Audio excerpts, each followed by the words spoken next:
The Grand Meridian Hotel's ballroom glittered with crystal chandeliers and the kind of wealth that didn't need to announce itself.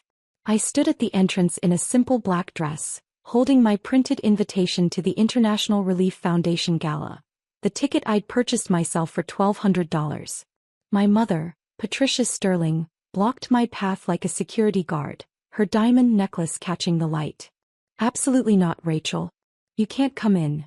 I'm Rachel Sterling, 34, and according to my mother, I'd committed the unforgivable sin of choosing humanitarian work over high society.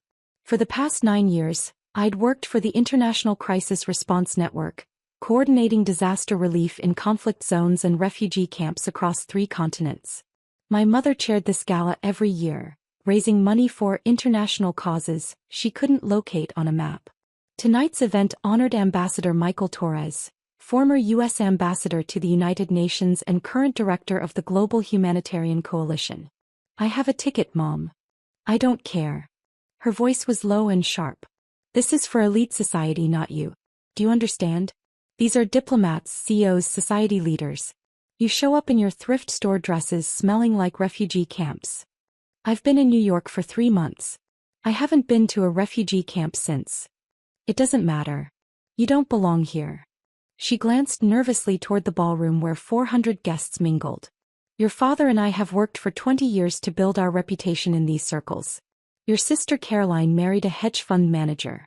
Your brother Thomas runs a successful law practice. And you live in a studio apartment and work for a non-profit nobody's heard of. The ICRN is one of the largest humanitarian organizations." "Nobody important has heard of," she corrected. "These people donate millions to causes. They're not going to relate to someone who digs wells in Africa or whatever it is you do. I coordinate emergency medical response in." "Rachel, please." She pressed her manicured fingers to her temple. "Just go. There's a coffee shop down the street. Wait there for 2 hours, then go home. I'll tell everyone you couldn't make it." "You're not on the guest list anyway," my father added, appearing beside her in his tuxedo. "Your mother had your name removed weeks ago. I purchased my own ticket." His jaw tightened. "Under what name?" "My own. Dr. Rachel Sterling." My mother's face went pale. "You used your title? Rachel, these people will think you're a medical doctor. When they find out you have a PhD in international development, they'll think I'm educated? They'll think you're pretentious." She lowered her voice to an urgent whisper. "Please. This is the most important night of the year for us. Ambassador Torres is the guest of honor. The Rothschild family is here. The Vandenberg Foundation. The mayor. These are serious people. I understand." "No, you don't." Her eyes darted to the security guard stationed at the ballroom entrance. "Marcus, this young woman doesn't have proper credentials. Please escort her out." Marcus, the security guard, looked uncomfortable. "Ma'am, if she has a valid ticket." "She doesn't belong at this event," my father said firmly. "We're the hosts. We're asking you to remove her." What my parents didn't know, what they'd never bothered to ask about, was why I'd been in New York for 3 months. Last year, I'd led the emergency response to a devastating earthquake in Central Asia.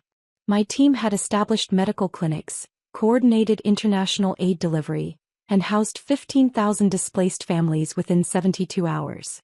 The operation had been studied by the UN as a model of effective humanitarian response. Ambassador Torres had been in the region on a diplomatic mission. He'd spent 3 days observing our work, asking questions, taking notes. 2 months later, he'd called me personally. "Dr. Sterling, I'm putting together a new initiative at the Global Humanitarian Coalition. I want you to lead it. Director of Emergency Response Operations. You'd oversee crisis response globally, command a budget of $500 million, and report directly to me." I'd accepted last month. The official announcement was scheduled for tomorrow morning at a UN press conference. Tonight's gala was meant to be a celebration before the chaos of the new role began. Ambassador Torres had specifically asked if I'd be attending. I told him yes, not mentioning that my mother would rather die than see me walk through those doors. "Ma'am, I really can't remove someone with a valid ticket," Marcus said apologetically. "Then I'll handle this myself." My mother grabbed my arm, her nails digging in. "Rachel, you're embarrassing us. Leave now, or I'll make a scene that will humiliate this entire family." Mrs. Sterling? A new voice interrupted. We all turned. A woman in an elegant suit with a discreet earpiece stood behind us. Secret Service. I'm Agent Miller with Ambassador Torres's security detail. Is there a problem? No problem, my mother said quickly, releasing my arm. Just a family matter. I'm looking for Dr. Rachel Sterling. The ambassador is asking for her. My mother's mouth fell open. That's me, I said. Agent Miller's expression remained neutral. The ambassador requests that you join him in the VIP reception area before the program begins. If you'll follow me. There must be some mistake, my father stammered. Rachel isn't, she doesn't. Dr. Sterling is the ambassador's personal guest tonight, Agent Miller said crisply. He's been waiting for her arrival. I followed Agent Miller past my frozen parents, through the ballroom entrance, past the sea of elegantly dressed guests, to a private salon off the main hall. Ambassador Torres stood there with a small group. I recognized the UN Deputy Secretary General, the head of Doctors Without Borders, and several other humanitarian leaders I'd worked with over the years. Rachel. Ambassador Torres embraced me warmly. I was worried you'd gotten lost. Come, there are people who want to meet you before the announcement. Announcement, sir? He smiled. I'm moving up the timeline. These things leak anyway, and frankly I'm too excited to wait until tomorrow. I'm announcing your appointment tonight during my speech. My stomach flipped. Tonight? But my family is here, I understand. All the more reason to do it properly. He turned to the group. Everyone, this is Dr. Rachel Sterling, the woman I've been telling you about. She'll be joining the coalition as our new Director of Emergency Response Operations. The next 20 minutes passed in a blur of introductions and conversations about crisis response strategies, funding allocations, and upcoming missions. When it was time for dinner, Ambassador Torres insisted I sit at the head table with him. The seating chart has me at table 47, I said quietly. He frowned. Table 47? That's in the back by the kitchen. Who arranged that? My mother is the Gala chair. His expression darkened. I see. Well, the head table it is. I need my new director close by. We walked into the ballroom together, his security detail around us. Conversations stopped. Every head turned to watch Ambassador Torres escort me to the front of the room, to the table where my parents sat with the Rothschilds, the Vandenbergs, and other elite donors. My mother looked like she'd seen a ghost. Patricia, Richard, Ambassador Torres said pleasantly. I don't believe I've had the pleasure of properly thanking you for raising such an extraordinary daughter. Rachel's work has saved thousands of lives. She's exactly the kind of leader the humanitarian community needs. He pulled out the chair next to his own, the seat of honor, and gestured for me to sit. My father's face had gone purple. Ambassador, we weren't aware you knew Rachel. Knew her? She's the reason I'm here tonight. He smiled at the confused faces around the table. Rachel led the earthquake response I observed in Central Asia last year. Most impressive humanitarian operation I've witnessed in my 40 years of diplomatic service.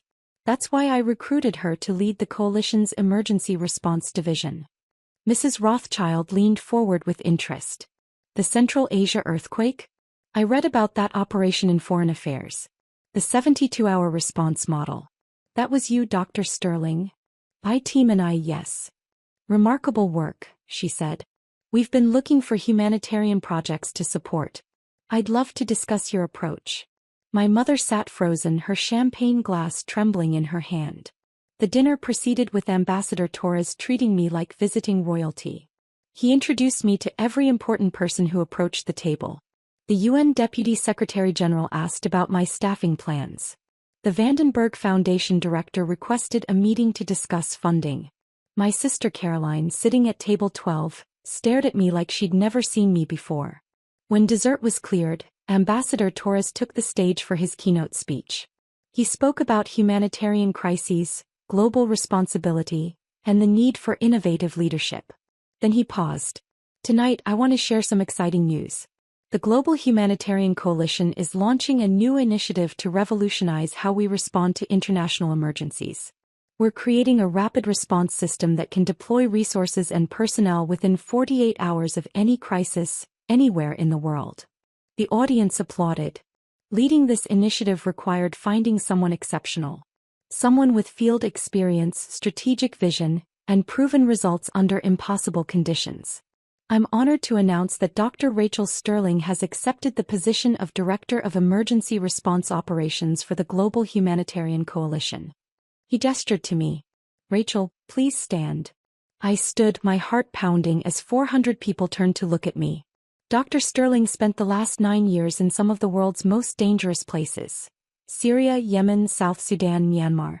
She's coordinated medical care for refugees, built infrastructure in war zones, and established protocols that have become international standards.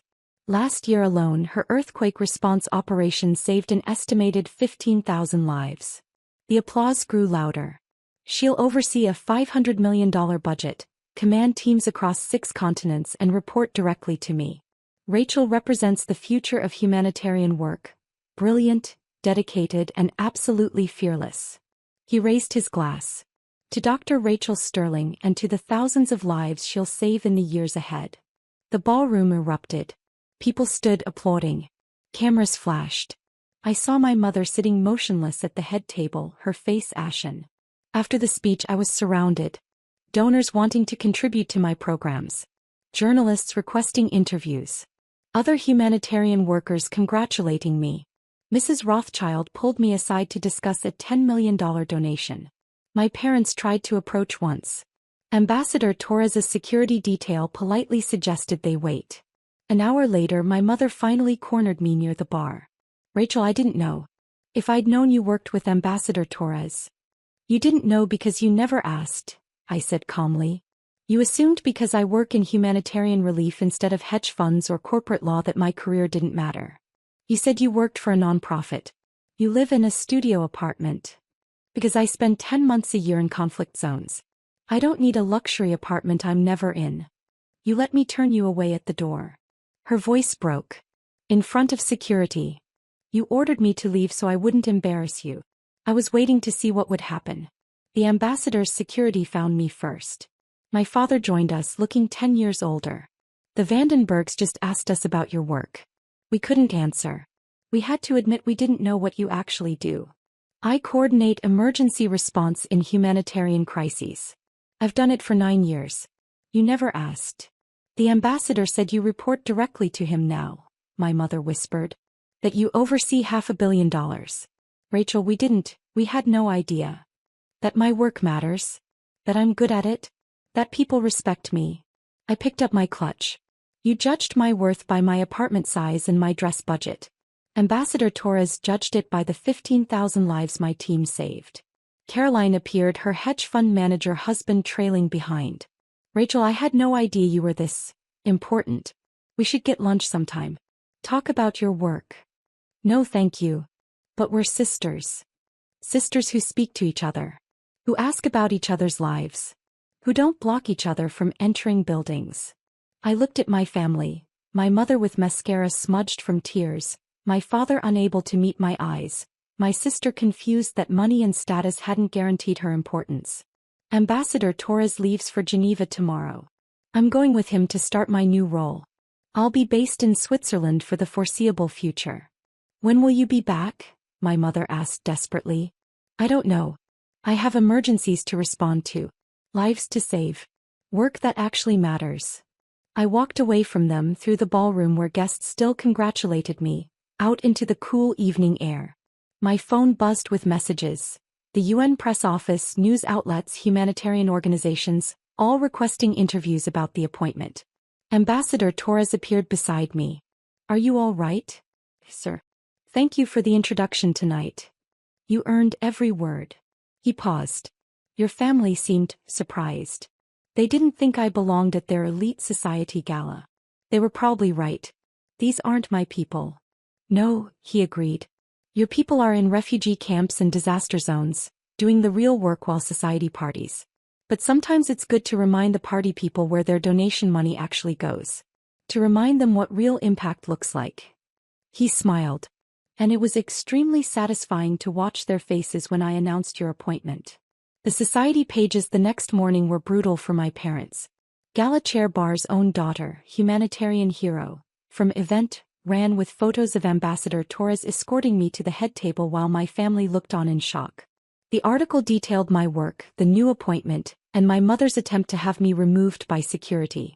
Several guests had leaked quotes about my parents' obvious ignorance of my achievements. My parents called 63 times over the next week. I didn't answer. I flew to Geneva with Ambassador Torres the following Monday. My new office overlooked the UN complex. My first briefing covered 3 active crises requiring immediate response. A month later, I led my first major operation as director, coordinating relief efforts for flooding in Southeast Asia. We deployed teams within 36 hours, established medical clinics in 48, and had food distribution running in 72. The operation made international news. My face appeared on the cover of Time magazine, the new face of humanitarian response. My mother sent the magazine to my office with a note. "We're so proud. Please call us."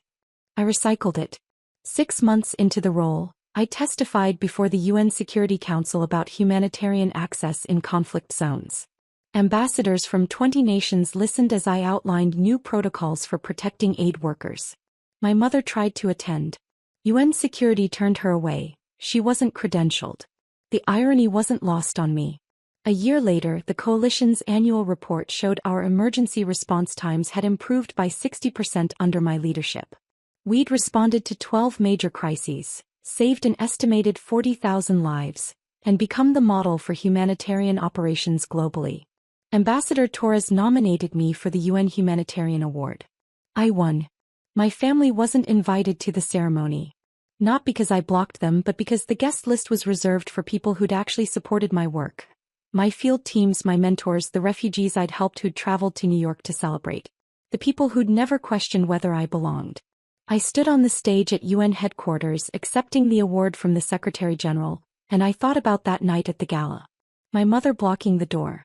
My father calling security. Their absolute certainty that I didn't belong in their elite society. They'd been right about one thing. I didn't belong in their world. I belonged in a far more important one, where success was measured in lives saved, not champagne toasts. Where status came from impact, not invitation lists. Where the only circle that mattered was the one drawn around people in crisis, and my job was to step inside and help. The ballroom had given me a clear view of my family's values. And Ambassador Torres' speech had given 400 society guests a clear view of mine. I knew which view history would remember.